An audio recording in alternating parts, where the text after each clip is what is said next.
Good morning बच्चों, मैं अखंड प्रताप सिंह आपका आपके अपने online channel study for all में स्वागत करता हूँ। बच्चों, क्लास 9 का जो मैथमेटिक्स सिलेबस है एनसीईआरटी का, उसका जो फर्स्ट चैप्टर है वो है नंबर सिस्टम, संख्या पद्धति। आज हम फर्स्ट चैप्टर को स्टार्ट कर रहे हैं। बच्चों, जब बात संख्या पद्धति की जाए, वैसे तो क्लास 9 सिलेबस में रेशनल नंबर परिमेय संख्याओं से स्टार्ट है, लेकिन हम पुनरावृत्ति जरूर करते हैं। किसी भी काम को करने से पहले अपना पूर्व ज्ञान क्या है उसकी जांच कर लेनी चाहिए। तो यहाँ पे संख्याओं के बारे में अभी तक आपने क्या सीखा उसी पर चर्चा की जाएगी। बच्चों, संख्या पद्धति में संख्याओं का अध्ययन होता है। नंबर सिस्टम इसीलिए कहते हैं नंबरों का सिस्टम।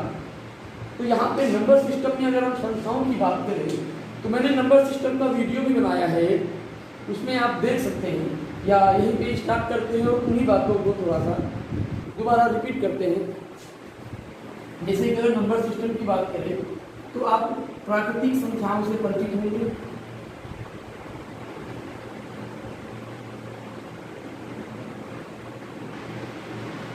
प्रकृति प्रदत्त प्रदान संख्याएं जो होती हैं, अर्थात जो संख्याएं प्रकृति से प्राप्त होती हैं, अर्थात जैसे 1 2 3 4 5 6 हो गया, ये संख्याएं आपकी प्राकृतिक संख्या है।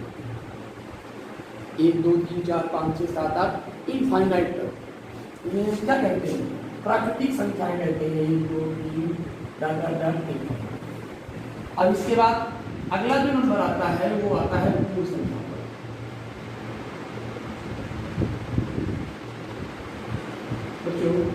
अगर प्राकृतिक संख्याओं में जीरो को ऐड कर दिया जाए तो आपका वो क्या कहलाएंगी? पूर्ण संख्या कहलाएंगी, होल नंबर कहलाएंगी। यहाँ पे एक बात और इम्पोर्टेंट है कि जीरो क्या है, जीरो खोज किसने की? आखिर प्राकृतिक के बाद पूर्ण संख्याओं की खोज कैसे हुई, कैसे इसे पूर्ण संख्या माना गया?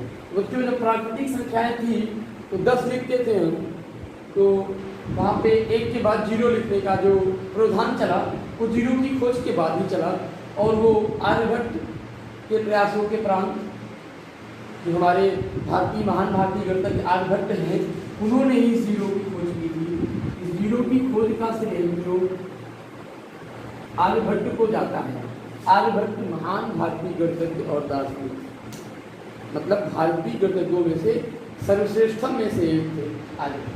इन्होंने जीरो की खोज की थी। देश को जीरो, देश को क्या, विश्व को इन्होंने शून्य दिया। अब बच्चों, अगर हम पूर्ण संख्याओं की बात करें पूर्णांक की, तो पूर्णांक में अगर हम इन संख्याओं में, इन्हें पॉजिटिव नंबर्स कहते हैं, अगर हम पूर्णांक में निगेटिव नंबर्स ऐड करते हैं तो हमें पूर्णांक मिल जाता है। यानी कि पूर्णांक का जो लिमिट होता है, यहाँ पे लिमिट याद रखो, पूर्णांक माइनस इनफाइनाइट से प्लस इनफाइनाइट तक होता है, ये पूर्णांक होता है। अब अगर पूर्णांक की बात करें बच्चों, तो यहाँ पे सम विषम तो प्राकृतिक में आता है। यहाँ पे प्राकृतिक संख्याओं को या पूर्ण संख्याओं को हम सम विषम में बांट सकते हैं। अब इसके बाद हम यहाँ पे अपरिमेय की ओर आते हैं।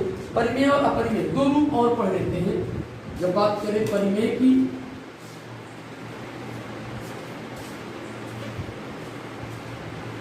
परिमेय संख्याएं ऐसी पूर्ण संख्याएं कहें चाहे पूर्णांक संख्याएं कहें, हम पूर्णांक संख्याएं ही कहते हैं। यानी कि सभी पूर्णांकों को हम परिमेय संख्याएं कह सकते हैं। और ऐसी पूर्णांक संख्या जिसे हम p/q के रूप में लिख सकें, जहां पर आपका q कभी भी जीरो न हो। PQ क्या है? यहाँ पे P और Q पूर्णांक, पूर्ण अंक हैं, उन्हें हम क्या कहते हैं? परिमेय संख्या। बच्चों, अगर बात करें अपरिमेय संख्याओं की, तो ये परिमेय और अपरिमेय में जो है,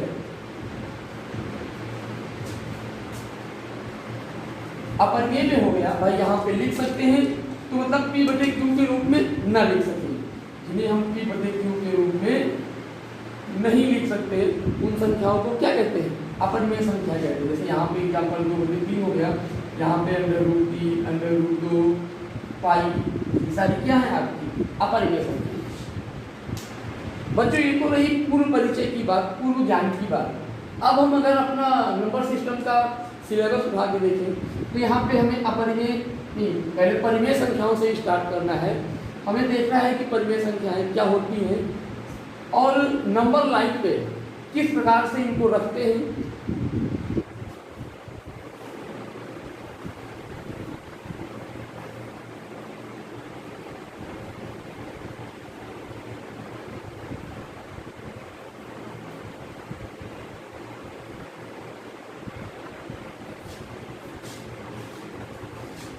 हम यहाँ पे प्राकृतिक जो परिमेय संख्याएं मिली है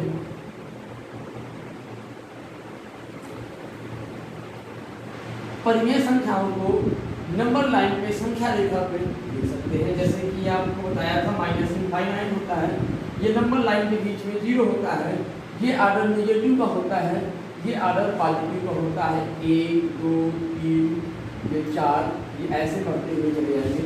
यहाँ पे आ गए तो -1 -2 -3 बढ़ते हुए चले।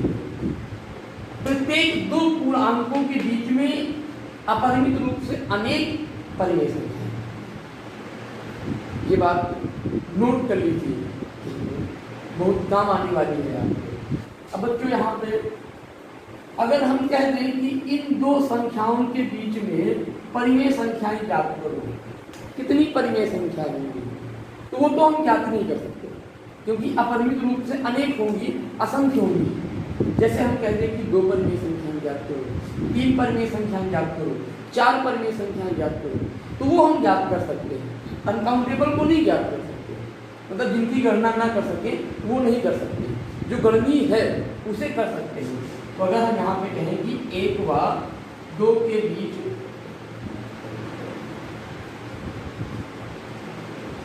तीन परिमेय संख्या,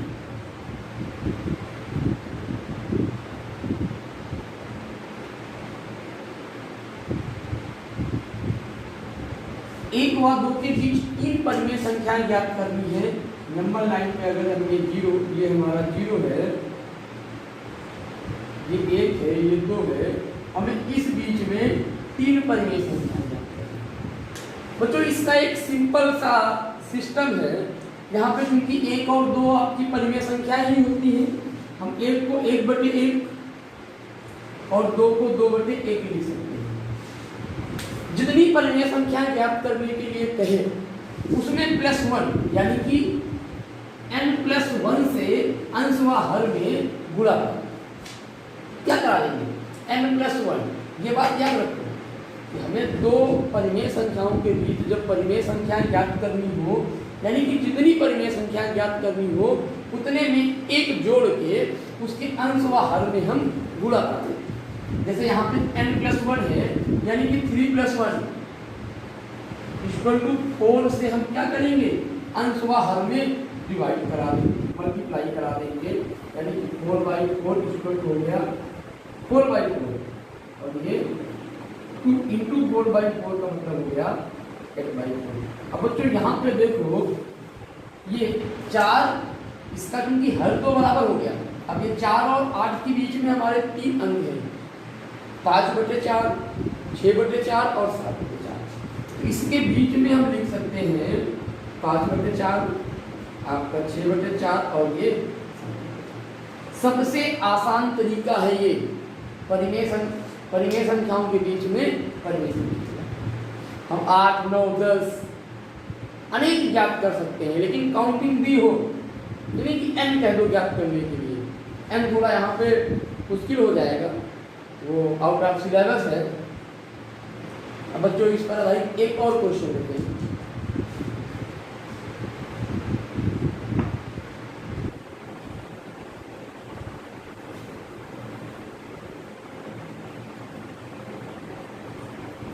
जैसे हम बात करें यहाँ पे 1/2 व 2/3 के बीच 6 परिमेय संख्या,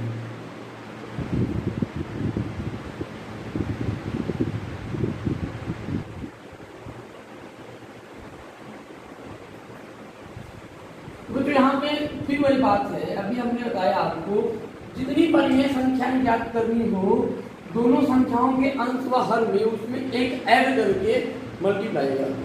तो यहाँ पे 6 मतलब हो गया 6 + 1 = 7, यानी कि 7 से आप क्या करोगे, अंश बटे हर में गुणा करा दोगे, 7/14 हो गया। और ये 2/3 में कराएंगे, ये हो गया 14/। यहाँ पे तो हमें, क्योंकि इसका जो आपका हर है इस संख्या का, पहली बात यहाँ पे हमें दोनों संख्याओं के हरों को संतुलित करना पड़ेगा, समान करना पड़ेगा। तो उसके लिए हम क्या करेंगे, इस संख्या को हम 3/3 से गुणा कराएंगे और इसको 2/2 से गुणा कराएंगे। वो प्रीवियस क्लासों में आपने भिन्नों को जो है बढ़ते हुए और घटते हुए क्रम में लिखा है, तो इसी प्रकार से लिखा होगा। हम क्या करेंगे, यहाँ पे 1/2 को लिख देंगे 3/3 और 2/3 को लिख देंगे 2/2, यानी ये हो जाएगा 3/6 और 4/6। अब यहाँ पे इसके बीच में हमें जो है 6 परिमेय संख्याएं ज्ञात करनी है। तब यहाँ पे हम क्या करेंगे, 7/7 से गुणा करेंगे। जब हर समान होगा, यहाँ पे ये बात नहीं नोट कर लीजिए, बहुत इंपॉर्टेंट है। ऐसा नहीं कि आप n+1 से मल्टीप्लाई करा दो तो हो जाएगा, ऐसा नहीं है। दोनों परिमेय संख्याओं के हर समान होने चाहिए, हर समान होंगे तभी ये प्रोसेस लगेगा, अन्यथा ये प्रोसेस लागू नहीं होगा। इस बात को नोट कर लेना कि हमें क्या करना है, सर्वप्रथम परिमेय संख्याओं के हरों को समान कर लेना है, ताकि हम उनके अंशों की तुलना कर सकें। जब हर समान होंगे तभी हम देख पाएंगे कि उनके अंशों में क्या समानता है, ये क्या अंतर है। अब यहाँ पे इसको हम लिख सकते हैं 21/42 और इसको लिख सकते हैं 28/42। बच्चों यहाँ पे देख लो 21, क्योंकि हर इसके समान है, तो 21 और 28 के बीच में जो संख्या बचती है वही आपकी 1/2 और 2/3 के बीच की परिमेय संख्या होंगी। आपका ये हो जाएगा 22/42, 23/42, 24/42, 25/42 और 26/42। बच्चों इसको हम इस फॉर्म में नहीं लिखेंगे, इन संख्याओं को हम सरलतम रूप में लिख लेंगे। क्या होता है सरलतम रूप, एक बात और आप लोग आज से ही नोट कर लीजिए कि हमें किसी भी गणितीय संख्या को जब हमें एट लास्ट उत्तर लिखना है तो उसे किस रूप में लिखना है, उसका कुछ यहाँ पे आपको बता रहे हैं। जैसे कि ये संख्या लिखी हुई है 22/44, तो बच्चों कभी भी हम किसी भी प्रश्न का उत्तर गणित में 22/44 नहीं लिखते, हमेशा इसको सिंप्लीफाई कर लेंगे, ये 11 से कट जाएगा,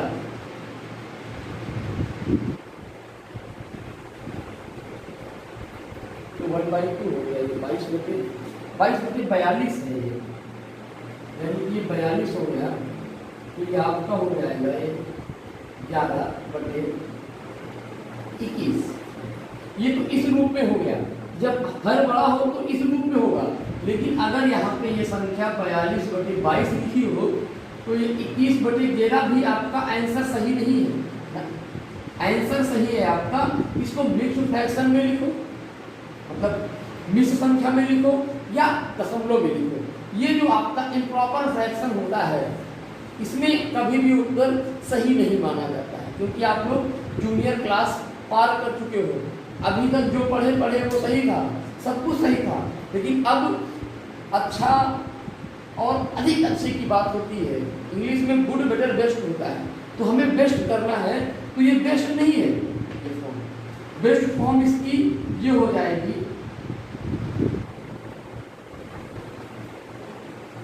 1 सही 10/11।